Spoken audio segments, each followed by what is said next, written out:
오늘은 개념의 두 개의 개념인데요. 엔푸뉴마티라고 해서 영 안에서의 그 개념이 계시록에서는 아주 독특하게 강조가 되고 있고요. 두 번째로는 뒷장에 보시면은 영원한 현재라는 그 의미를 우리가 살펴볼 필요가 있는 것 같습니다. 그래서 조금 복잡하실 수 있겠지만 오늘은 성경을 계시록을 1장에서 20장 쭉 한번 첫 번째 개념 가셨다가 그 다음에 또 1장에서 20장 또 한번 쭉 이렇게 리프레시를 하셔야 될 것 같고요. 성경이 만약에 지금 펼치시기가 좀 어려우시면 그냥 들어주셔도 되겠고요. 앱으로 성경이 있으면 찾아서 제가 같이 짚어주시면 될 것 같습니다. 줌에 계신 분들은 죄송하게도 제가 장절을 불러드릴게요. 네, 그러면은 같이 묵상해 주시면 감사할 것 같습니다. 네. 자, 그러면은 이거 받으셨나요? 네, 그럼 시작해 볼까요? 네. 자, 계시록의 첫 번째 개념 중에 엔푸뉴마티라는 개념이 있습니다. 이거를 이거는 좀 학문 얘기를 좀 드려볼게요. 그 헬라어나 신약학자분들은 n이라는 전치사가 특별하지 않다고 많이들 얘기하세요. n이라는 그 헬라어 전치사는 영어로는 in, 어디 아니라는 뜻입니다. 근데 이제 이거는 통상적으로 쓰이는 거기 때문에 우리 현대어로 말하면은 그냥 역격으로 사용해도 무방하다. 그러니까 뭐 만약에 en 데오스 하나님 그러면은 하나님 아내라고 직역하지 말고 뭐 하나님으로 하나님에게 이 정도로 번역하는 게 통상적이다라고 얘기하는데 근데 저는 이제 이 부분에서 오랫동안 좀 살펴본 결과는 원래 인이라는 단어를 쓰고 있는 그 안에 있다라는 의미를 쓰고 있는 게 존중돼야 된다고 생각해요.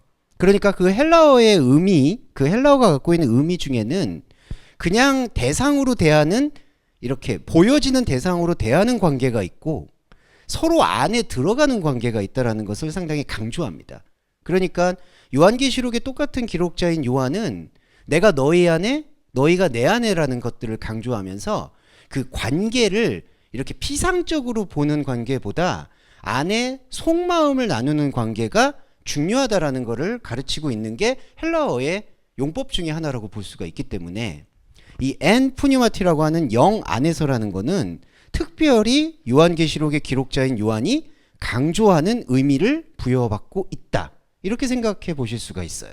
그러니까 영 안에 있다라는 얘기는 그냥 영을 그냥 밖에서 나한테 종교적인 감정, 어떤 신비적인 은사 이런 것들을 주는 개념이 아니라 완전히 내 안에서 머물고 내 안에서 숨을 쉬고 있는 그 관계로 이해할 필요가 있다는 게 바로 엔푸뉴마티 영 안에서의 개념으로 우리가 확인해 보실 수 있다고 확신합니다. 그래서 첫 번째 개념이 바로 이 영 안에서고요. 이 영 안에서라는 것을 강조하고 있는 계시록의 말씀들을 오늘은 쭉 또 훑어볼게요. 그래서 개념으로 살펴보게 되면은 좀 특징이 뭐냐 하면은 스토리로 이해하기보다는 이제는 요 한 구절 한 구절의 개념 이해로 이해하실 수 있는 또 장점이 있습니다. 그거에 대해서 오늘은 조금은 말씀을 많이 보시겠지만 하나하나씩 확인해 보시는 차원이 되어야 될 것 같아요. 첫 번째는 1장 10절입니다. 1장 10절에는 이렇게 표현이 돼요. 주의 날에 내가 성령에 감동하여 내 뒤에서 나는 나팔소리. 그런데 여기서도 번역은 이렇게 돼 있죠. 성령에 감동하였다. 그런데 직역은 이렇게 표현됩니다. 에고메넨 엔 푸뉴마티. 주 엔테 크리에테. 주 안에서 영 안에서 내가 태어났다. 이렇게 표현이 됩니다. 그래서 보시면 지금의 나와 영적 자아의 요체라고 제가 유인물에 적었는데 영 안에서 출생했다라는 것은 내가 다시 새롭게 태어났다는 걸 얘기하는 게 아니라 하나님께서 마련해 두셨던 창세 전의 주원규를 일깨우셨다. 이렇게 표현하는 게 정확합니다. 그래서 1장 10절에 내가 성령에 감동했다라는 이 얘기는 성령 충만을 받았다는 얘기가 아니라 영 안에서 태어났다라는 것을 강조한다는 것. 그러니까 영 안에서 창세전에 원래 있었던 내가 발견되었다라는 것을 여기서 강조한다고 볼 수가 있겠죠. 이게 1장 10절에 주의 날에 내가 성령에 감동했다라는 의미로 읽으시면 될 것 같고요. 자, 그리고 조금 더 넘어가 볼게요. 4장 2절입니다.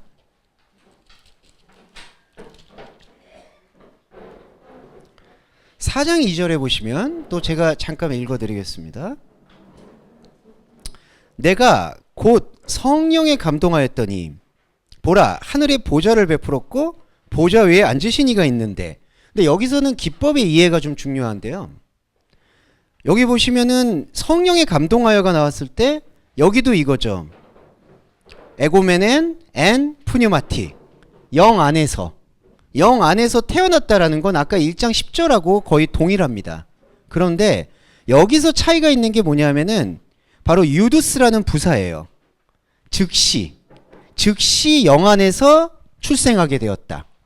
그럼 여기서 영 안에서 즉시라는 단어는 어떤 거냐? 이제 이런 게 이제 입체적인 묵상이 필요한 건데, 이렇게 영 안에서 갑자기 번쩍거리면서 시간으로 빠르게 이렇게 즉시라는 뜻이 아니라 영 안에서 태어난 나의 시간이 이제 인간의 시간으로 넘어왔다. 그러니까 즉시라는 게 그냥 빠르게 넘어왔다는 게 아니라 영 안에서 태어나는 나의 체계가, 나의 체질이 하나님의 시간에서 머물다가 우리의 시간 안으로 넘어 들어왔다라는 의미. 그러니까 이걸 이행이라고 얘기하죠. 그래서 이거를 의미로 보면은 카이로스의 시간에서 하나님의 카이로스의 시간에서 인간의 크로노스의 시간으로 넘어왔다라는 것을 즉시라고 우리가 묵상해 볼 수가 있어요. 그래서 여기 4장 2절을 보면은 4장 1장 10절에서 영 안에서 출생했다라는 얘기를 조금 더 이제는 현실적으로 풀어서 내가 즉시, 여기 한글 번역에서는 곧이라고 되어 있습니다. 내가 곧 영 안에서 태어났다. 그렇기 때문에 하늘에 보좌를 베풀었고 보좌 앉으신 이에 있다라는 것이 계시록에서 얘기하는 것처럼 우리가 흔히 말하는 것처럼 외부에서 환상으로 보좌가 보였다 이런 얘기를 하는 게 아니라 하나님의 생각이 우리의 생각과 말 속으로 성육신에서 들어왔다라는 것이기 때문에 그 보좌라는 의미에 대해서 새롭게 풀어야 된다라는 것을 우리가 계시록을 보면서 설명을 드렸던 것이죠. 그러니까 보좌라는 게 저렇게 무슨 환상 가운데 보좌가 보이는 게 아니라 바로 하나님의 말씀이 내 안에서 좌정하셨다, 자리를 잡았다, 이런 의미로 다시 풀어서 묵상할 필요가 있는 게 바로 영 안에서 영적 자아를 발견한 저와 여러분이 하나님의 시간 속에서 나타났던 영의 말씀을 우리의 시간 속에서 이제는 풀어내고 해석돼야 될 생명의 의무의 눈을 떴다. 이게 바로 요한의 눈뜸이고요. 저와 여러분의 영안의 눈뜸이라고도 얘기할 수가 있습니다. 우리가 흔히 그런 얘기 많이 하잖아요. 영안을 열어야 된다. 이런 표현들. 이제 그걸로 이해를 해보실 수가 있을 것 같고요. 자, 그 다음에 조금 많이 넘어갑니다. 12장 19절로 넘어가면은 12장입니다. 네. 12장 19절. 네.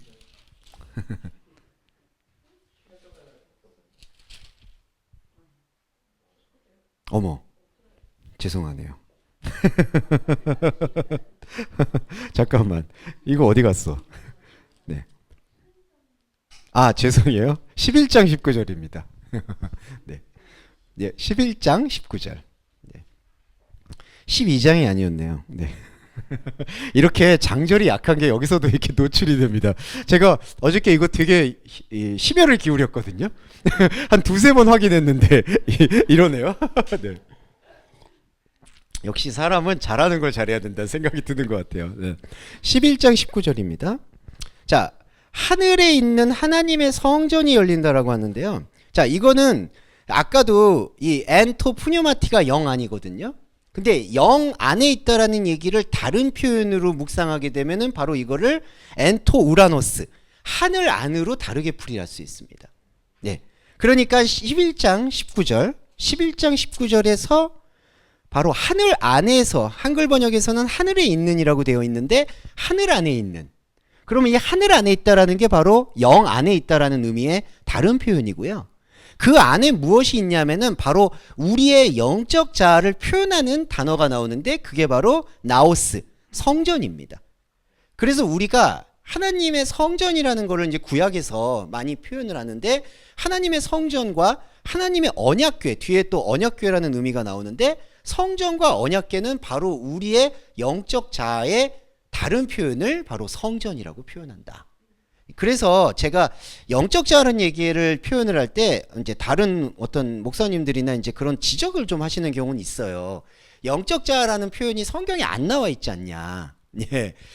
그런데 저는 그걸 반문을 하고 싶은 게, 예, 성경의 언어를 우리가 우리 언어로 표현하고 해석할 때 우리가 지금 들을 때 이해할 수 있는 용어를 사용하는 게 제일 적합하다고 생각합니다. 우리는 자아라는 표현을 잘 쓰고 있어요. 그게 뭐냐면은 우리가 인격적 자아가 있을 수 있고 어떤 형태적 자아, 그리고 대상이 규정해주는 자아, 이걸 모두 에고라고 표현하는데, 우리 안에 진짜 하나님께서 예비해 주셨던 영적인 존재를 영적이다, 영이다 이렇게 표현하는 것은 오히려 부적절합니다. 왜냐하면은 성경 말씀에서는 이 푸뉴마, 영이라는 게 하나님의 고유한 속성을 얘기할 때가 있고, 우리와 연합되었을 때 표현하는 용어가 혼재, 그러니까 혼합되어 있거든요.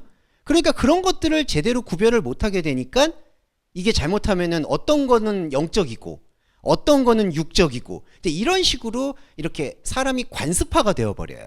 그래서 제가 영적 자아라고 말하는 거는 우리가 지금 이해할 수 있는 용어 중에는 가장 합리적이라고 생각해서 하나님께서 예비해 주셨던 나의 영적인 존재를 영적 자아라고 얘기하는 거고, 그 영적 자아의 근거들이 바로 여기에 표현되어 있습니다. 11장 19절에 하늘 안에, 곧 영 안에 하나님의 나오스가 있다.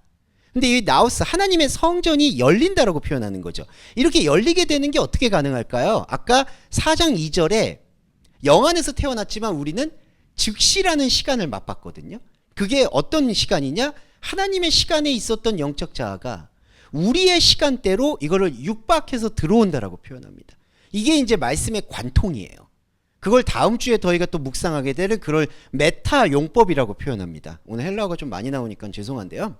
우리 안에서 진정한 변화와 회개가 일어난다라는 것은 우리 안에 있었던 잠재워져 있었던 영적인 그 시간이 우리의 시간 안으로 이렇게 파고든다. 그거를 메타라고도 표현하기도 하고 돌파한다라고 표현을 합니다. 즉시라는 게 아까 그런 의미로 보실 수가 있는 거고요. 그래서 성전이 열리는 거예요. 그래서 우리 계시록에 보면은 많은 이단 사이비들이 자주 사용하는 증거 장막의 성전이란 단어가 나와요. 이게 이제 신천지라는 집단이 제일 잘 사용하는 거고요. 증거 장막의 성전이 열렸고 두 감람나무가 있는데 하나는 예수 그리스도고 하나는 뭐 교주를 말하죠. 그러니까 이게 바로 오랫동안 뭐 JMS도 그렇고 통일교도 그렇고 모든 이단 사교들이 자주 사용하는 용법이에요. 감람나무 두 개 중에 하나는 그리스도, 하나는 자신. 그런데 그런 거에 대해서 사실은 개신교에서 제대로 뭐 교정하거나 오리를 잡아주는 거는 거의 없다고 생각을 해요.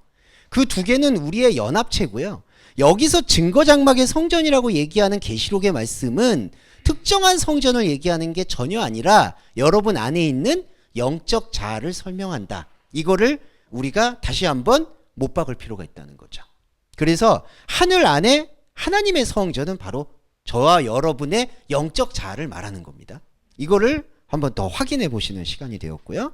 또 넘어가서 14장 13절 말씀 보겠습니다. 네, 14장 이거는 맞을 거예요. 네. 이 다음부터는 맞을 거라 확신합니다. 자, 13절.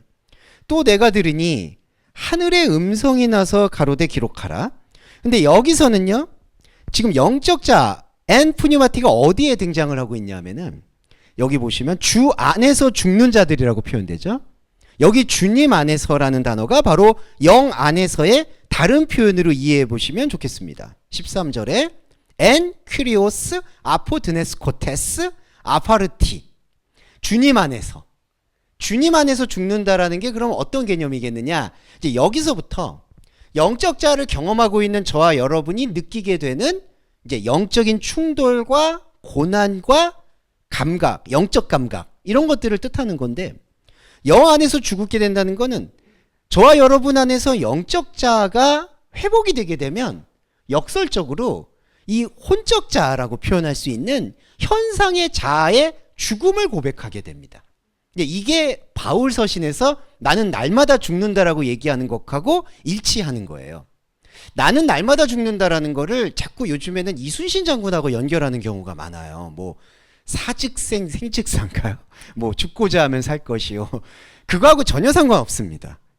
그거는 그렇게 예수님 믿으면요, 신념이 높은 사람만 구원받을 수 있는 거예요. 그러니까 그렇게 생각을 하는 게, 저는 되게 이 기독교를 이 결의의 종교, 결심의 종교로 만들어 버리는 것 같아요. 그러니까 나는 주 안에서 맨날 나의 자아를 죽여야지, 나의 옛자아의 쓴뿌리를 뽑아야지, 자꾸 그런 식으로 이해하고 기도하고 훈련하고 적용하면 진짜 죽는 거에 대해서는 감각을 오히려 잃어버리게 됩니다. 여기서 주 안에서 죽는 자는 일단 첫 번째로 순교를 얘기하는 게 아니고요. 그때 당시에 그때 당시 어려운 시대 상황을 반영하고자 하는 의도가 계시록에 사실은 담겨 있지가 않는 거예요. 오히려 계시록은 보편적으로 말하고 있기 때문에 순교가 아니라요, 주 안에서 죽는다라는 이 의미는 그리스도 안에서 내가 가지고 있었던 지금까지의 생각의 흐름이 십자가라는 사건을 통해서 정지하게 되는 것. 그래서 내가 추구할 수 있었던 나의 감각 체계들이 하나님의 말씀 세계 앞에서 멈출 수밖에 없는 것을 고백하게 되는 게 주 안에서 죽는 자라는 의미가 될 수가 있습니다.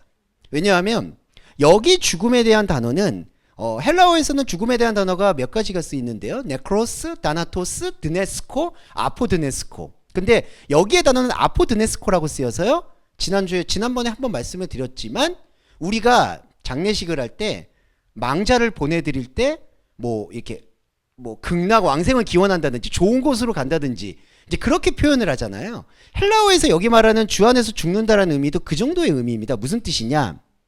죽음에서부터 온전히 분리된다라는 역설적인 의미가 있어요. 주 안에서 죽는다라는 게. 그러니까 여기서 이 표현에 주 안에서 죽는다는 건 혼에 대한 멈춤을 경험하게 되면은 영이 보인다.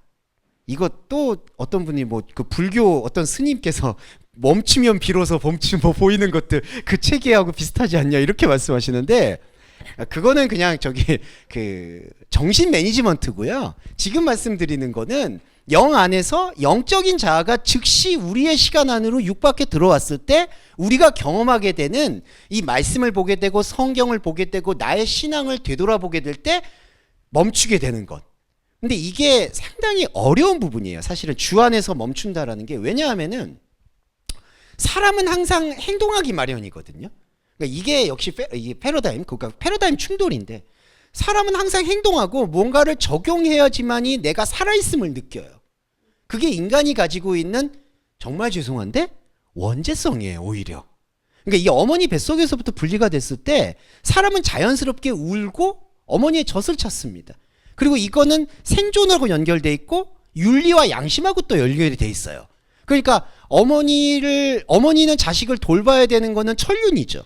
그리고 자식도 어머니를 바라봐야 되는 것도 천륜이에요. 그래서 인간의 본성은 선한 양심으로 둘러싸여 있지만, 또 돌이켜보면은 그렇게 본능적으로 행동하려는 것 자체 안에서 자꾸만 무언가 하나님의 생명을 바라보지 않고 인간의 시간을 살아가려고 하는 본능으로 이게 뒤섞여 있는 겁니다. 그러니까 사람이 가지고 있는 선한 양심은 선한 것인데, 그러니까 살아내려고 하는 거는 여러분 상당히 우리가 격려해야 되는 거잖아요. 우리가 아파도 서로 힘을 내고 위로해야 되잖아요. 그런데 참 얄궂게도 그 살아가려고 하는 마음이 하나님의 시간을 발견하지 않은 채 인간의 시간에 의해서 그냥 소비가 되어버린다면은 그게 원죄가 되는 거예요. 그러니까 내가 살아있음을 느끼는 게 죄가 되는 겁니다. 그러니까 죄책감의 죄가 아니라 나의 생존 자체가 죄가 돼버리는 거예요. 그래서 기독교에서 말하는 원죄성이라는 거는 이런 어떤 윤리와 도덕과 양심에서 벌어지는 죄를 최우선으로 언급하는 게 아니라, 안타깝지만 인간이 숨쉬는 것 자체가 죄가 되어버린 현실을 고발하고 있는 겁니다. 그래서 주 안에서 죽는 자들이 복되다라고 얘기했을 때 우리의 당혹감은, 나는 뭔가 예수 그리스도를 믿고 무언가를 철저하게 실천하려고 하는 영적인 자아로서 살아보고 싶은데, 하나님의 영적 자아의 매뉴얼은 우리가 생각하는 영적 자아의 성령의 열매 맺는 것과 전혀 다른 개념인 거예요. 그러니까 여기서부터 전면적인 사고, 그러니까 전면적으로 생각을 재구성해야 되는 의무가 우리한테 주어진다는 겁니다. 그래서 신앙생활이 어렵다는 게 저는 느껴져요. 왜 좁은 문이냐? 왜냐하면은 뭔가 영적 자아를 우리가 느꼈다 그러면은 그 영적 자아를 풍성하게 하기 위한 살아있음으로 하나님과 관계를 맺으려고 하는 거거든요. 기본적으로 우리가 기도를 한다, 헌금을 한다, 천주교로 말하면 미사를 드린다라든지 모든 어떤 종교적인 감정들조차 안타깝게도 그 앞서 말씀드렸던 원죄의 속성의 연류가 될 수가 있다는 거죠. 그래서 신약 성경의 위대함은 예수 그리스도가 십자가로 오셔서 그 관계성을 끊어내고 선포하는 게 주 안에서 죽는 자들이란 이 말씀과 연합이 된다고 보셔야 됩니다. 그래서 우리가 앞으로 어떻게 해야 될까는 사실은 막막한 거예요. 왜냐하면은 이걸 앞으로 어떻게 하세요라고 얘기할 수 있는 게 교회의 권리가 아닙니다, 사실은. 그래서 아까 하늘 안에 있는 성전으로 돌아가서 연합해 보면 여러분 각자가 성전이기 때문에 우리가 이제 종교개혁자 루터가 여러 가지, 이런 말씀은 좀 불경스럽지만 여러 가지 모순에도 불구하고 저희한테 중요하게 팁을 던져준 건 만인 대제사장설이거든요.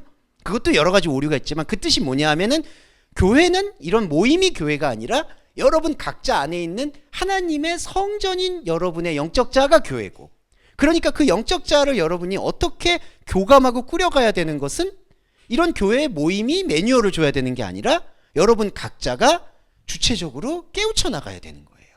그래서 이게 어렵다라고 얘기해 드릴 수 있겠죠. 하지만 우리가 분명히 인정해야 되는 거는 주 안에서 죽는 자들은 복이 있다고 말을 했고, 이 복이라는 건 하나님의 뜻을 얘기하고, 그렇다면 하나님의 뜻을 발견할 때에는 우리는 영 안에서의 죽음은 영 안에서의 살아남은 혼에서의 죽음이고, 혼에서의 죽음은 우리한테 이제 더 이상 우리의 일상과 현상에서의 어떤 열매를 기대하지 않은 하나님과 마주해야 된다는 거죠. 그러니까 우리의 어떤 행실, 우리의 태도 이런 것으로 나를 판단하고 기준하지 않는 하나님. 그런데 이게 왜 어렵냐? 다시 말씀드리지만 그게 어려운 거예요. 왜냐하면요, 우리가 사람 사이에 사랑하는 것도 그렇고 관계를 맺는 것도 그렇고 내가 누군가에게 판단을 받고 평가를 받아야지 유지된다고 생각합니다. 여러분 잘 돌이켜보시면 부부간의 사랑도 그렇고요, 남녀간의 관계, 조직에서도 내가 뭔가 조직에서 인정을 받는다고 생각해야 되고, 교회에서도 마찬가지예요. 교회에서도 내가 뭔가 교회라는 조직에서도 인정을 받아야 된다고 생각하는 경우, 그리고 의도적으로 또 악의적으로 겸손해야 된다고 생각하는 경우, 이 모든 뒤엉켜 있는 굴레가 사실은 상대방에게 내가 판단받고 평가받는 것으로 관계를 유지하려고 하는 깊은 욕망입니다. 그런데 교회는 어렵지만 그 욕망이 죽었다라고 선포하는 곳이 교회예요. 그러니까 죽었다고 혼적인 자아가 죽음에서부터 새롭게 시작해야 되는 게 바로 우리의 영적 자의 예배고 흐름이 되어야 된다. 거기서부터 단추를 다시 꿰야 되는 게 계시록의 말씀의 요체라고 생각합니다. 자, 이게 14장 13절이었고요. 17장 3절로 넘어가 볼게요. 자, 여기 보시면 요한이 참 아주 적절한 표현들을 잘 썼어요. 곧 영으로 나를 데리고 간다. 자, 여러분 아까 곧이라는 그 부사의 의미를 말씀드렸죠. 하나님의 시간에서 우리 시간으로 이제 튀어나온 거예요. 그리고 영으로 나를 데리고 갔다라는 게 여기서도 이렇게 번역을 하니까 참 아쉽네요. 영 안에서 나를 광야를 보여주었다. 직역을 해보면 성령으로 나를 데리고 광야로 갔다는 얘기가 아니라 영 안에서 나에게 광야를 보여주었다라고 표현을 해요. 이제 하나님의 천사가. 그러면 영 안에 있을 때 내가, 저와 여러분이 보게 되는 광야가 뭘까요? 이게 바로 현혹이고 착시라고 말씀드릴 수가 있어요. 왜냐하면은 사람이 생각하는 거는 현상계의 눈을 갖고 있기 때문에 하나님의 영적 자아에서 마치 하나님께서 서프라이즈 파티처럼 선물을 보여주신 거예요. 자, 이게 영적 자아고 너가 정말 그리워하던 에덴이야. 그러니까 하나님의 입장에서는. 그런데 사람의 눈과 사람의 안목에서는 입력되어 있는 게 광야밖에 없는 거예요. 하나님이 주신 선물이 사람의 눈에는 에레모스, 광야로 보이는 겁니다. 광야의 특징이 뭐냐면요, 물 한 모금, 풀 한 폭이 없을 거라고 인식되는 현상의 감각이에요. 그러니까 내가 광야에 서 있으면 죽겠다라는 생각을 갖게 되는 것, 혼적인 자아가 거기 서 있으면 죽겠다라고 느끼게 되는 여러 감각의 총합이 광야인 거예요. 그래서 사도행전에서는 광야 교회라고 표현한 거죠. 근데 제가 왜 이거를 착시와 환각이라고 말씀을 드렸냐면은 하나님이 진짜 진설, 이걸 진설이라고 표현합니다. 하나님이 진설해 주시는 영적 자의 세계는 광야가 아니에요, 여러분. 진짜 생명의 숨을 쉬는 우리가 범접할 수 없는 바울이 말한 삼층천처럼 정말 육박해서 들어와서 그거를 인간의 언어로 표현할 수 없는 이른바 황홀경이에요, 사실은. 그런데 사람은 영적인 감각은 말씀으로 채워진 게 없이 혼적인 감각으로 모든 것들이 다 혼적인 세계 안에서, 이걸 이른바 그 혼적인 푸시케 매트릭스라고 표현하는데, 혼적으로 쌓여왔던 그런 구조가 있기 때문에 하나님의 영적인 진설함과 영적인 선물이 나한테 전혀 귀하게 느껴지지가 않는 거예요. 그러니까 전혀 어떤 이걸로 무슨 떡을 사 먹냐, 밥을 사 먹냐, 아무 가치가 없어 보이는 거예요. 그래서 이 성령이 영 안에서 나를 광야를 보여주셨다는 거는 하나님의 입장에서는 광야가 아닌데 우리가 볼 때 그게 광야로 보인다는 거예요. 그러니까 여기서 우리가 전환점을 가져가야 되는 겁니다. 제가 이 말씀을 또 왜 드리냐면요, 자, 앞에 거하고 연결 볼게요. 주님 안에서 죽는 자들이 복되다는 걸 우리가 현상적으로만 이해하게 되면요, 순교를 각오하라는 메시지가 됩니다. 그러니까 당신이 정말 예수 믿는 사람이라면은 예수를 위해서 몸과 피를 바칠 준비를 해라.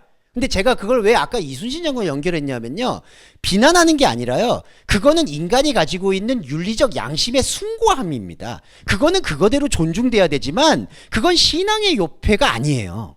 그러니까 내가 나의 어떤 대의를 위해서 나의 것을 희생하겠다라는 마음이 예수 그리스도의 십자가 정신과 미묘하게 다르다는 걸 우리가 인지할 필요가 있는 거예요. 제가 왜 이 말씀을 다시 드리냐면은, 우리가 자꾸 교회 얘기하고 광야를 얘기하는 것을 자꾸 우리 교회는 기복신앙과 다르다, 우리 교회는 개혁적이다, 우리 교회는 변화를 할 것이다 라는 그러한 것들을 뭔가 광야 생활을 각오하라는 주문처럼 우리한테 강요한다는 거죠.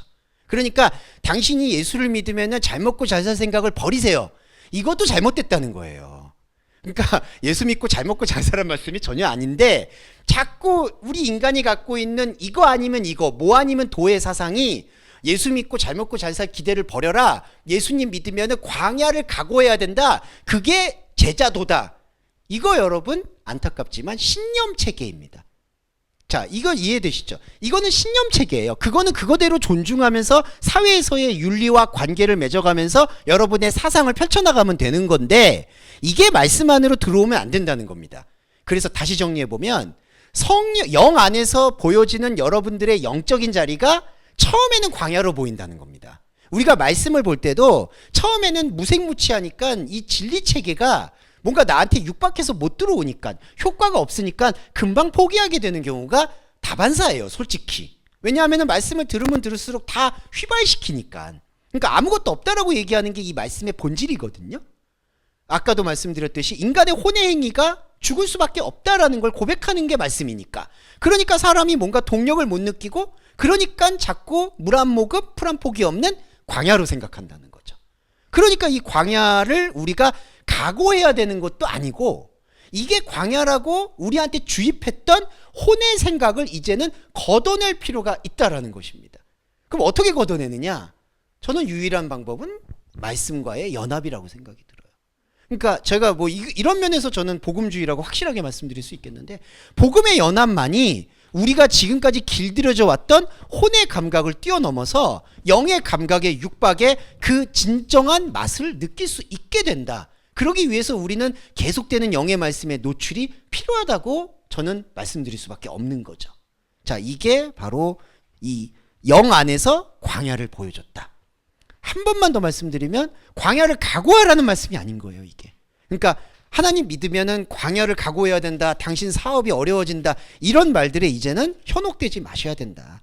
사업이 잘 되고 안 되고, 일이 잘 되고 안 되고, 이 모든 것들은 그냥, 정말 죄송한 말인데, 여러분들이 꾸려가고 있는 삶의 여건 속에서 일어나는 사건이에요. 제발 섞으면 안 됩니다. 예. 그러니까 저도 항상, 근데 이렇게 말하는 제가 제일 많이 섞어요. 일만 꼬였다 하면은 진짜 죄송한데 지금도 고백해요. 내가 뭔가 잘못했나? 내가 오늘 말씀을 덜 봤나? 예, 정말 제 마음에 항상 뭐 앞으로도 그렇게 될 것 같아요. 그렇지만 계속해서 이걸 인지할 필요가 있다. 예, 그거를 좀 말씀드리고 싶었고요. 자, 18장으로 넘어가겠습니다. 좀 더 가볼게요. 18장 20절에 하늘과 성도와 사도와 선지자들아 그를 인하여 즐거워하라. 하나님이 너희를 신원하시는 심판이 그에게 하셨습니다. 자, 이거는 뭐냐면요, 영적 자의 발전에 대해서 말씀을 드리는 겁니다. 18장 20절에 하늘이 성도가 됐고요, 성도가 사도가 됐고요, 사도가 선지자가 되었다, 이렇게 표현이 됩니다. 근데 이 네 가지 의미는 여러 가지로 구분이 사실은 돼요. 하늘은 하나님의 영적 터전을 뜻하고요, 성도는 혼에서 영이 분리된 것을 경험하는 우리의 감각을 얘기하고요, 사도는 내 스스로에게 그것을 선포하는 자아를 얘기하고요, 선지자는 이제는 나에게만이 아니라 나의 밖에 있는, 진짜 밖에 있는 이웃에게 전달해주는, 왜냐하면 선지자라는 게 예언이라는 뜻이거든요. 예언이라는 것이 내 안에도 있지만 나의 밖의 사람들에게 하나님의 뜻에 대해서 증거하는 사람. 그래서 이 네 가지 의미가 우리 안에서, 한 자아 안에서 사이클처럼 순환하는 걸 경험하실 수 있습니다. 하늘에서 성도로, 성도에서 내 안의 선포자인 사도로, 내 안의 선포자인 사도에서 내 밖의 이웃에게 선포하는 선지자로. 그런데 사도와 선지자에서 여러분, 이 바울의 사도행전의 그 기록도 있지만 여기서 미묘한 게, 사도에서 선지자로 갈 때 길을 잃는 경우가 꽤 많아요. 무슨 뜻이냐면요, 사도라는 거는, 이게 아포스텔로스는 어떤 직함이 아니라요, 내 안에 다른 나한테 말씀을 전달해주는 사람을 뜻하거든요. 그러니까 이 사도라는 거는 내가 주원규가 있고 또 다른 주원규, 아직 말씀과 교감되지 못한 주원규에게 말씀을 전달해주는 어떤 그 매개체를 말해요. 그런데 이 사도가 자기 안에서 이게 어느 정도 만족이 됐다고 생각하면, 나는 구원을 받았다, 나는 깨달았다라고 생각하고 다른 사람을 가르치려고 하게 됩니다. 이게 교회의 제일 안 좋은 모순이 돼요. 그래서 저도 항상 경계하게 되는 건, 무슨 이게 이제 원문이나 이런 걸 보는 분들은 이런 엘리트 의식이 좀 있기 때문에, 남들이, 그리고 일반 교회가 보지 못하는 것들을 우리는 보기 때문에 이런 것들을 전달해 주는 역할을 할 거야 라고 생각을 하게 되는데, 거기 안에서 완전한 오류가 빠져들어가게 됩니다. 왜냐하면 하나님의 언어라는 건요, 사실은 우리 사도 안에서 끊임없이 이게 메타모르포, 순환이 되어야 돼도 모자라는 시간이에요, 사실은. 그러니까 선지자라는 시간은 오히려 바울도 자기 사도 안에서만 집중한 사람이에요. 그러니까 누군가를 전달해야 되는 게 우선이 아니라요, 그 공명심이 우리의 우선이 아니라 내 안에 나를 구원하는데 급급했던 분이 사도 바울이에요. 근데 역설적으로 내 안에 나를, 내 안에 나만이라도 케어하려는 그 모습이 이기심이 아니라, 내 안에 적어도 하나님의 광채와 말씀이 비춰질 때 하나님께서 선지자 역할을 나를 대신해서 움직여 주신다는 겁니다. 그래서 전도의 원리는요, 내가 이렇게 하나님께 은혜를 받았으니 이 받은 은혜를 다른 사람에게도 전해주어야지라는 그 좋은 마음도 존중하지만, 더 중요한 거는 내가 다른 사람들한테 전달하는 것과 동시에 나는 계속해서 하나님과 리프레시, 이 영적인 교감을 하고 있는지를 끊임없이 돌아보는 그 동시작용이 필요하다는 겁니다. 그러니까 이게 저 자신의 반성이지만, 목회자들이 제일 빠지게 되는 함정은 이거죠. 자기는 뭔가 이제 어느 정도 갖춰졌다고 생각을 하고 무슨 양을 먹인다, 저는 그 말을 제일 싫어합니다. 아니, 무슨 목자하고 양이라는 단어 자체가 아주 안 좋은 단어예요. 네, 그건 우리가 버려야 된다고 생각이 들어요. 왜냐하면 예수님께서도 스승과 제자 같은 거 없다고 말씀하셨거든요. 네, 그게 왜 그러냐면은 서로 각자가 각자 안에서의 말씀을 리프레시하기에 또 사실은 바쁜 거고요. 그리고 전도라는 거는 신비로운 게, 여러분과 제가 계속 여러분과 제가 말씀 안에서 집중하게 되면은 이것이 너무나 필연적이고 자연스럽게 흘러가게 됩니다. 바울의 예가 저는 딱 그 예라고 봐요. 바울이 보시면은 요것만 좀 말씀드릴게요. 바울은 동역자들과 사이가 안 좋았습니다. 예. 그리고 베드로로 위시되는 예루살렘 기독교하고도 사이가 상당히 안 좋았어요. 그래서 지금도 보면은 그 사복음서를 중시하는 분들은 바울 서신이 기독교를 망쳤다라고 말씀하시는 분들도 있고, 바울을 중시하는 분들은 구약 성경이 폐기되어야 된다고 말씀하시는 분들도 있고, 이런 충돌이 많이 벌어지고 있습니다. 그런데 바울에게 저는 존중할 수 있는 거는, 바울은 온전히 자기 자신한테 집중했다는 거예요. 근데 놀랍게도 자기 자신에게 말씀을 집중하는 사람은 정말 놀랍게도 그것이 개인적으로 세상에서 말하는 이기주의로 빠지는 게 아니라, 자기한테 말씀을 집중하게 되면은, 나와 지금 우리 집사님이 똑같은 하나님의 영적인 유니버스, 영적인 세계로 인정이 되는 거예요. 이게 이제 상호 존중이 되거든요. 왜냐하면 내 안에 영적 자아가 이렇게 하나님께서 나의 전부를 위해서 이거를 조성하셨듯이 집사님을 위해서도 하나님은 집사님만 바라보고 집사님의 모든 세계에만 영적인 유니버스를 열어줄 거다. 이런 어떤 상호 존중이 생긴다는 것이죠. 그러니까 여기서 우리가 이 말씀은 사도에서 선지자로 넘어갈 때 나는 구원받았고 나는 깨달았으니까 다른 사람에게 나눠줘야지 라는 그러한 생각을 버리게 되고요. 또 말씀드리면 내가 다른 사람에게 전달하게 되는 생각이 앞서게 된다는 게 무엇이냐? 우리의 아까 말씀드렸던 혼의 감정이에요. 그러니까 내가 성령의 열매를 이렇게 해야지 맺어야지, 이렇게 해야지 하나님께 영광을 돌리는 것이겠지, 이런 생각들이 다시 한번 우리를 얽어매게 됩니다. 이거에 대해서 우리가 설명을 꼭 드릴 수밖에 없었고요. 네, 48분인데 조금만 더 할게요. 19장 1절만 한 번 더 보겠습니다. 19장 1절 보면요. 자, 이제부터 중요한 게 이게 이제 방언의 개념인데요. 19장 1절에 이 일 후에 내가 들으니 하늘에 허다한 무리의 큰 음성 같은 것이 있어 가로되 할렐루야, 구원, 영광, 능력이 우리 하나님께 있다. 이렇게 되는데 중요한 거는 여기서 영의 음성을 표현하는 게 여기 등장합니다. 엔 우라노, 하늘 안에, 이것도 영 아니라는 뜻이고요.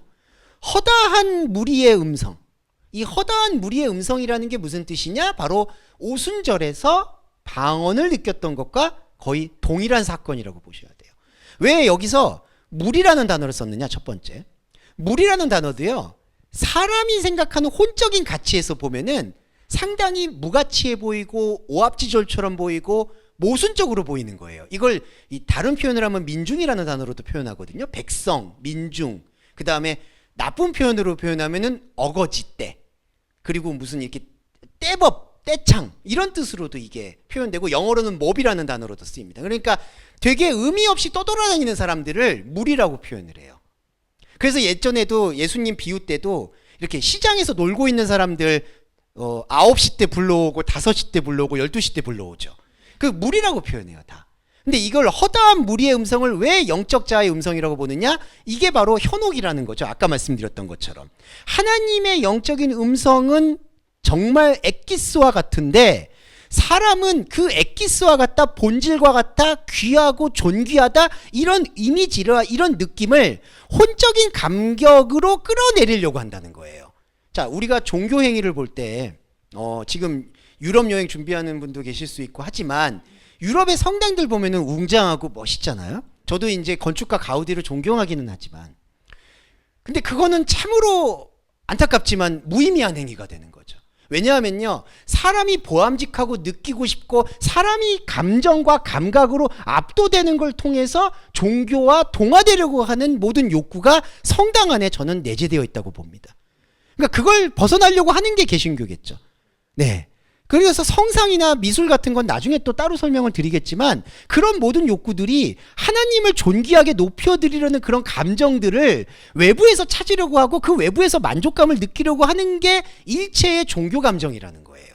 그러니까 이게 바로 무리하고는 완전히 배치되는 개념이 된다는 거죠. 그러니까 이게 우리가 생각하는 것과 이 고난이라는 게 뭐냐 하면 하나님의 영적인 진설한 것들, 하나님의 생명이 우리한테 자꾸 귀하게 느껴진다라고 강요받으면 안 된다는 거예요. 우리가 귀하다라고 생각하는 걸 먼저 스탑을 시켜야 되는 거예요. 우리가 여기도 중요한 게 할렐루야, 구원과 영광과 능력이 우리 하나님께 있다 이렇게 들으니까 뭔가 미사여구를 동원해서 하나님을 찬양하려고 하잖아요. 근데 그게 아니라는 거예요. 왜냐하면요, 하나님을 찬양하려고 하는 우리의 DNA가 하나님의 진짜 영적인 본질과 위배되는 것들이 너무나 허다하게 많이 있다는 거예요. 그러니까 허다한 무리의 음성이라는 게 우리가 역설적으로 그만큼 하나님의 영의 세계에 대해서는 무관심하고 하나님이 아니었던 인간의 혼의 세계에 대해서는 내가 아주 간단하고 쉽게 걸어 넘어지는 모든 실족되는 것들이 우리 안에 가득 차 있다는 뜻입니다. 그러니까 우리가 할렐루야, 구원과 영광과 능력이 하나님께 있다라는 것을 제대로 받아들이려면은 먼저 우리가 하나님을 존귀하게 생각해 왔었던 그런 마음의 태도, 이미지, 생각 이런 것들을 일단은 유보시키거나 유예시키는 말씀 행위가 필요하다는 거예요. 그게 말씀 예배예요. 그게 영과 진리 안에서의 예배가 됩니다. 이게 바로 영 안에서 일어나는 우리 안에 영적인 사이클을 설명하고 있다. 이렇게 말씀드릴 수 있을 것 같아요, 여러분. 네, 잠깐 시간이 지나서 오늘은 개념을 두 개 다 볼 수 없을지도 모르겠는데, 네, 그래도 시간을 안배하면서 봐야 될 것 같아서요. 잠깐 쉬었다가 다시 돌아오도록 하겠습니다. 네. 자, 영 안에서의 원리만 이해해도요, 사실은 신약 성경이 말하고자 하는 그 뼈대에 대해서는 저는 거의 정교하게 인지할 수 있다고 생각을 하고요. 이 보면 스타일이 좀 다른 게, 요한은 그런 원리에 대해서 아주 간단하게 설명하는 편이에요. 영적인 자아와 혼의 자아와 분리와 통합. 근데 사도 바울의 서신은 그걸 상당히 복잡하게 설명을 해요. 하나님의 경륜이 들어와서 우리 안에서 모든 감각을 분리하고 뭔가를 일으키고, 하여튼 지금 다시 설명하려도 되게 어려워요. 특히 에베소서는 저도 설명을 했지만 지금도 조금 이해하기 어려운 부분들도 많아요. 로마서는 뭐 말할 것도 없고. 그런데 저는 다 그게 성경이 그런 쓰임새들이 좀 필요하다는 생각은 들어요. 이제 그 통합되는 걸로 나아가는 것들을 아주 간단하게도 설명도 할 수 있어야 되고, 그리고 또 세부적으로. 그게 왜 그러냐 봤더니 우리가 가지고 있는 또 생각이 긍정적이면서도 부정적인 건 계속해서 이 가지를 쳐나가거든요. 이게 계속해서 연관을 맺죠. 그러니까 하나를 A를 맺으면 A-1이 나오고 A-2가 나오고, 이거는 인간이 가지고 있는 어떤 문명의 진보, 문명의 발전 같은 건데, 참 이상하게 긍정적인 것과 부정적인 게 같이 가는 건 그렇게 이렇게 가지를 쳐내가고 생각의 어떤 다발들이 이게 넓어지면서 오히려 약간 원심력이라고 해요. 튀어나가려는 힘이 더 강해지는 것도 있는 것 같아요. 하나님 안으로 모이려는 힘보다 또 밖으로 튀어나가려는 것. 그래서 인간이라는 존재가 저는 이거를 밀고 당기는 존재라고 생각하는데, 계속해서 하나님의 말씀을 보면서 확장되어야 되는지만, 또 하나는 그 확장되는 것 안에서 길을 잃어버리지 않는 것도 중요한 것 같아요. 또 확장되다가 자기 생각과 자기 도그마에, 자기 교리에 사로잡혀서 자기의 원리에 또 빠지게 되는 경우도 허다하거든요. 그런 경우에서 저는 요한계시록이, 그리고 요한계시록의 기록자인 요한이 그런 균형 감각을 잘 잡고 있다. 그래서 계시록이 저는 성경의 마지막인 것도 그런 의미에 좀 무게중심을 잡아주는 게 있지 않나, 이런 생각이 들었습니다. 자, 그 연장선상에서 오늘은 개념 하나만 좀 봐야 될 것 같은데요. 20장 4절에 보시면은, 이거 지난번에도 잠깐 말씀드렸지만 참 아름다운 문장입니다. 제가 생각할 때. 왜 아름다운 문장이냐면은 마지막 단어에 있어요. 4절, 20장 4절의 마지막 문장에 이러한 자들이 살아서 메타 크리스토, 그리스도와 더불어 킬리아 에테, 천년을 에바스레스, 왕노릇을 한다. 이게 참 왜 아름답냐면은 이제 우리가 생각하는 영적 자의 왕권에 대해서 설명하고 있어서 참 기쁜 것 같아요. 이제 무슨 얘기냐? 천년이라는 거는 하나님의 무한한 숫자를 얘기합니다. 지난번에도 한번 말씀을 드렸는데, 근데 그 무한하다는 것 안에 우리 사람의 개념과 하나님의 개념은 정면으로 충돌하는 게 있어요. 왜냐하면 무한하다는 것에서는 사람이 생각하는 무한함이 있죠. 하나님은 무한하시고 무궁하시고 영원하시다. 그게 어떻게 보면은 좀 안타깝지만 사람이 하나님을 또 높여드리려는 미사여구거든요. 그런데 이 하나님의 숫자인 천년은 그렇게 하나님을 높여드리는 의미가 있는 게 아니라 아예 우리와 관계가 없을 수 있는, 그러니까 사람의 언어나 사람의 연수와 사람의 감각과 사람의 생각과 접점이 없을 수밖에 없는 하나님의 영원함을 얘기하지 않는가. 그러니까 사람이 높이 올려다보는 영원함이 아니라 하나님과 우리의 세계가 완전히 다른 것이 아닐까라는 것을 우리한테 신선한 영적 충격으로 주는 단어가 천년이라는 단어라는 거죠.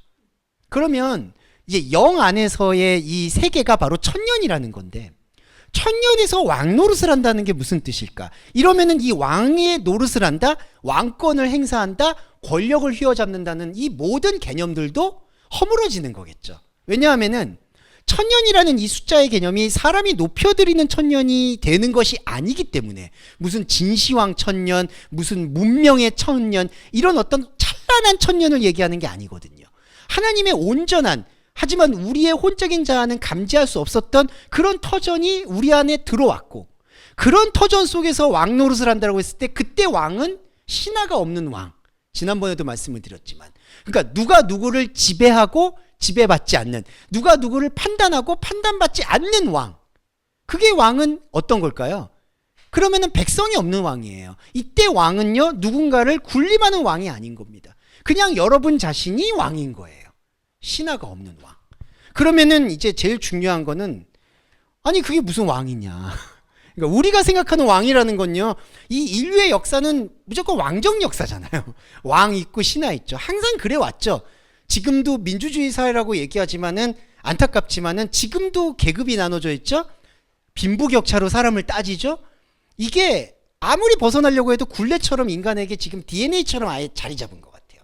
그런데 심지어 현상에서도 그런 것들이 넘치는데 하나님 나라에서조차 그런 왕 노릇을 해야 된다? 저는 그게 아니라고 보는 거죠. 그러니까 1000년 동안 왕 노릇한다는 거는 바로 지금 하나님의 온전한 시간 속에서 내가 지금까지 나의 혼적인 감각으로 상상할 수 없었던, 하지만 분명히 존재하고 있었던 하나님의 시간을 살아내는 게 왕노릇입니다.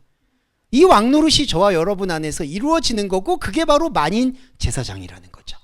그렇기 때문에 이게 또 확산이 되면, 요것만 좀 말씀드리고 갈게요. 이게 확산이 되면은 이게 제가 아까 말씀드렸던 진정한 상호 존중, 서로 사랑이 저는 구현될 거라고 봅니다. 무슨 뜻이냐? 내가 1000년 동안 신하 없는 왕이었다면 다른 사람, 형제님이 저와 똑같은 생명체계 안에서 왕이자 신하이자 스승이자 제자일 거라는 거죠. 그러니까 그러면 저와 형제님이 만났을 때 관계는 뭐가 될까요?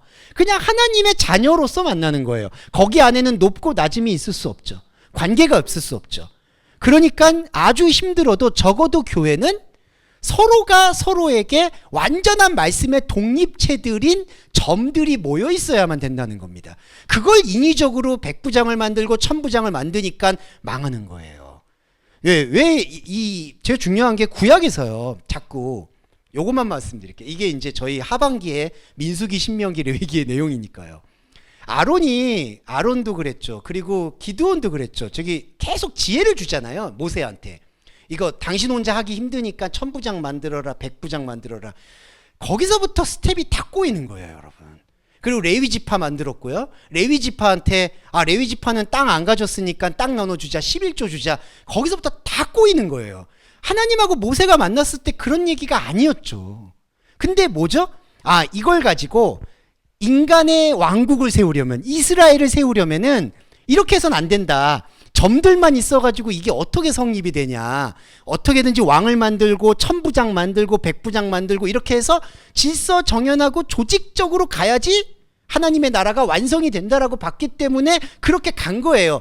근데 더 문제는 뭐냐면 그거를 하나님의 뜻이라고 얘기한다는 거예요. 하나만 더 말씀드릴게요. 우리 왕정체제 같은 것도 보시면은 그걸 뭔가 하늘이 내렸다라고 얘기하죠. 이때 로마 시대 때도 하늘이 내렸다고 얘기해요. 카이사르 왕은. 그리고 파라오 때도 왕은 하늘이 내렸다고 얘기해요. 꼭 잘 안 되면, 영에서의 영적 감각이 없으면은 영의 감각을 거세하고 혼의 세계에서 영을 만들어 가지고 이게 다 하늘의 뜻이라고 핑계를 댄다는 거죠. 교회는요, 그 함정에서 싸워야만 합니다. 그게 영적 전쟁입니다.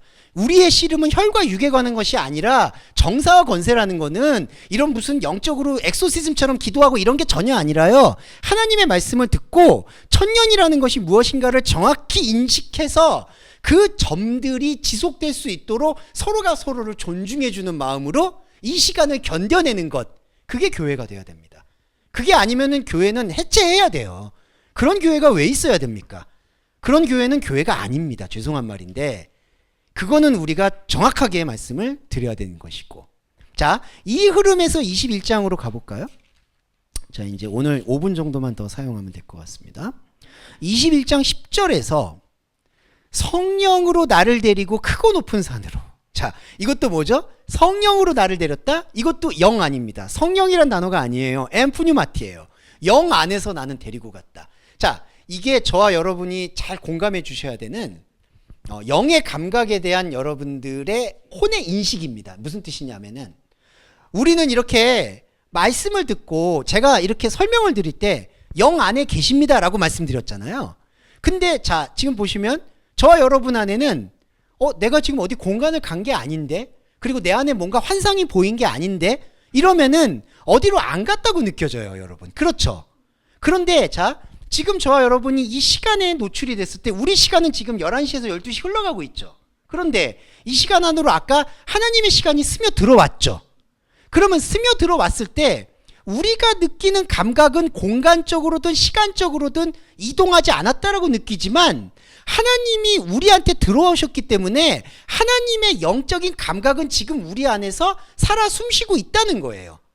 그러니까 여기서 이 괴리감이 뭐냐 하면 나는 살아 숨쉬는 것 같지가 않은데, 종교적인 느낌도 없고 감각도 없는데, 그거를 벗어나는 것이 필요하다는 거예요. 저와 여러분은 지금 영 안에서 크고 높은 산으로 올라가 있다는 거예요. 그럼 여기서 말하는 크고 높은 산이 뭘까요? 구약으로 말하면 시온산이 되는 겁니다. 하나님의 말씀이 자리 잡고 있는 곳. 그러면 말씀은 뭐냐 또 물어요, 어떤 분들이. 말씀은 뭐가 있는 게 아니에요, 여러분.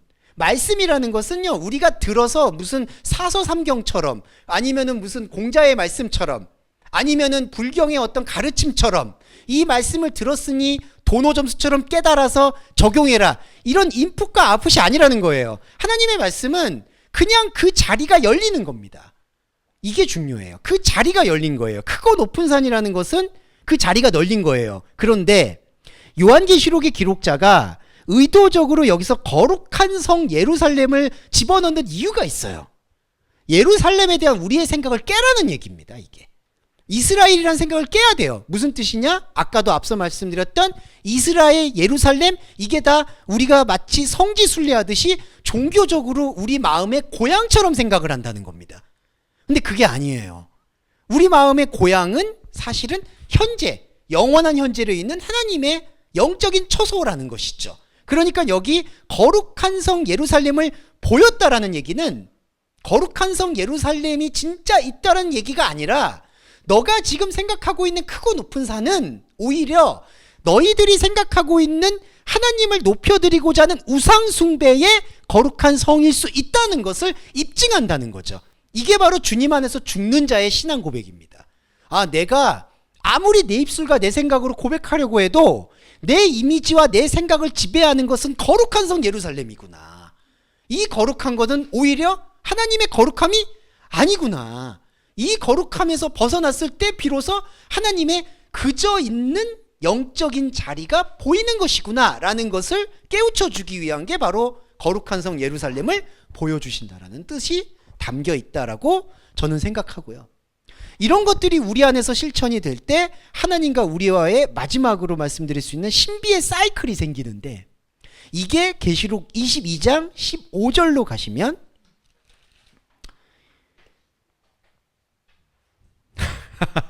죄송합니다. 15절이 아니었어요. 17절입니다. 죄송합니다. 어떻게 이럴 수가. 성령과 신부가 말씀하시기를 오라 하는도다. 여기서 성령과 신부라는 단어가 나와요. 영과 신부가 하나라는 겁니다. 이게 바로 영이, 우리는 영 안에 있었잖아요. 근데 이제는 하나님의 입장에서 너는 나와 하나이지만 다르다라는 것을 표현해주는 어법이 바로 영과 신부라는 단어입니다.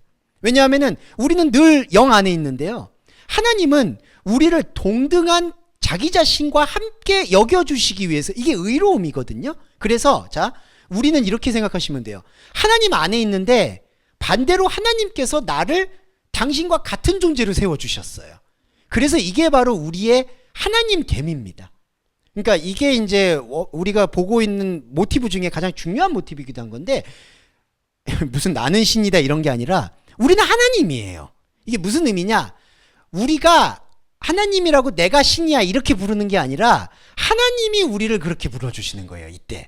자, 우리는 무슨 고백이냐? 우리 관점에서는 저는 하나님이 아닙니다. 저는 하나님이 아닐 수밖에 없고 저의 모든 생각은 죽을 수밖에 없습니다라는 걸 우리는 고백해요. 우리의 언어는.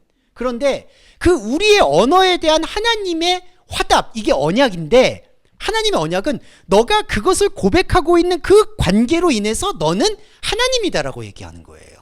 이게 바로 영적 일체입니다.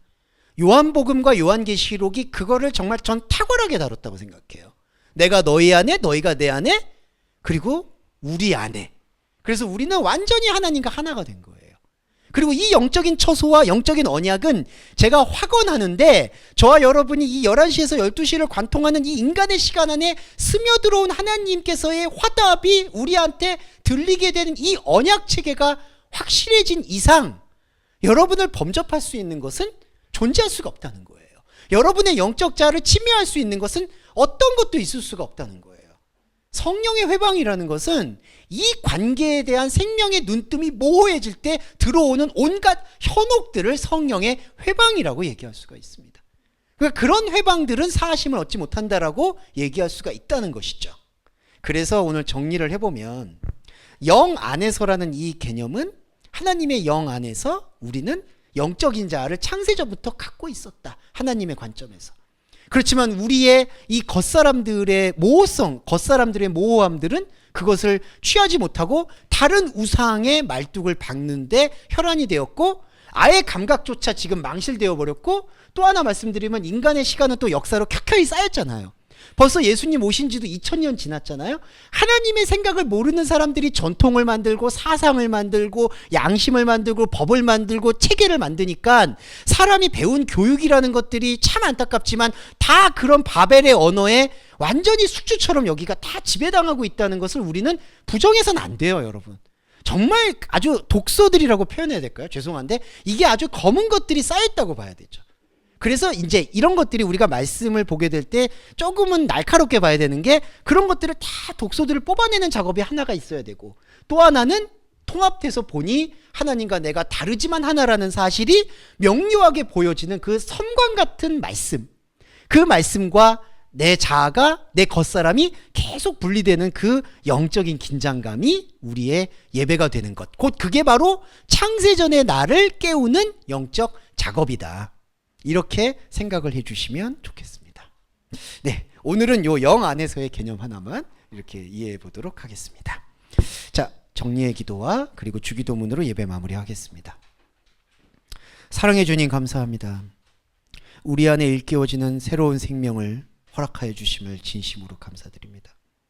우리는 무엇이고 어디로 가야 되는지 몰랐지만 우리의 영적인 자아는 이제 더듬거리지만 하나님의 실체에 대해서 알아가기 시작했습니다. 진리의 하나님, 구하옵기는 우리 동서말씀교회 여러분들이 각자의 삶의 자리에서 현상적인 겪고 있는 어려움들을 슬기롭게 극복해 주시기를 간절히 소원합니다. 하나님의 말씀을 찾고자 하는 우리의 영적 자아의 열망은 깊지만 우리가 살고 있는 세상은 여러 가지로 녹록지가 않습니다. 경제적으로도 계속 우리에게 탐욕과 욕망을 부채질하는 환경이 조성되고 있으며, 건강을 통해서도 우리의 몸이 피폐해져서 하나님의 생각을 알게 되는 것들을 흐릿하게 만들까 두려운 환경들이 허다합니다. 또한 인간적인 관계에서 사람에게 실망하고 사람에게 치이면서 하나님의 말씀조차 사람의 말들로 인해서 우리의 감정이 피폐해지는 경우를 교회 안에서도 보게 될 때마다 슬프기 그지없습니다. 자비로우신 하나님, 언약의 하나님, 구하옵기는 우리 동서말씀교회 교회 여러분들이 각자의 자리에서 외로운 섬일 수 있지만 하나님의 말씀을 깨우치고 느끼고 함께하는, 서로 상호 존중하는 관계가 될 수 있도록 우리가 서로 돌봐주는 그러한 영적 관계가 지속될 수 있도록 배려해 주시고, 그리고 성도 여러분 한 분 한 분들이 경제적인 어려움으로 하나님을 보기 힘들어한다면 그 경제적인 어려움들이 슬기롭게 극복될 수 있도록 배려해 주시고, 마지막으로 건강의 어려움을 겪고 있는 분들이 계시다면 좋은 의료 환경과 좋은 관계를 만나서 건강의 아픔들이 최소화될 수 있도록 조속히 그 길을 열어주시기를 간절히 소원합니다. 그러함으로써 우리 동서말씀교회 교회 여러분들이 하나님 안에서 발견되어지는 영 안에서의 출생을 더 깊게 경험할 수 있도록 배려해 주시기를 또한 간절히 소원하며 예수 그리스도의 이름으로 기도드립니다. 아멘. 주기도문 함께 하겠습니다. 하늘에 계신 우리의 아버지여, 이름이 거룩히 여김을 받으시오며 나라에 임하옵시며 뜻이 하늘에서 이룬 것 같이 땅에서도 이루어지이다. 오늘날 우리에게 일용할 양식을 주옵시고 우리가 우리에게 죄 지은 자를 사하여 준 것 같이 우리의 죄를 사하여 주옵시고 우리를 시험에 들게 하지 마옵시며 다만 악에서 구하옵소서. 대개 나라와 권세와 영광이 아버지께 영원히 있사옵나이다. 아멘.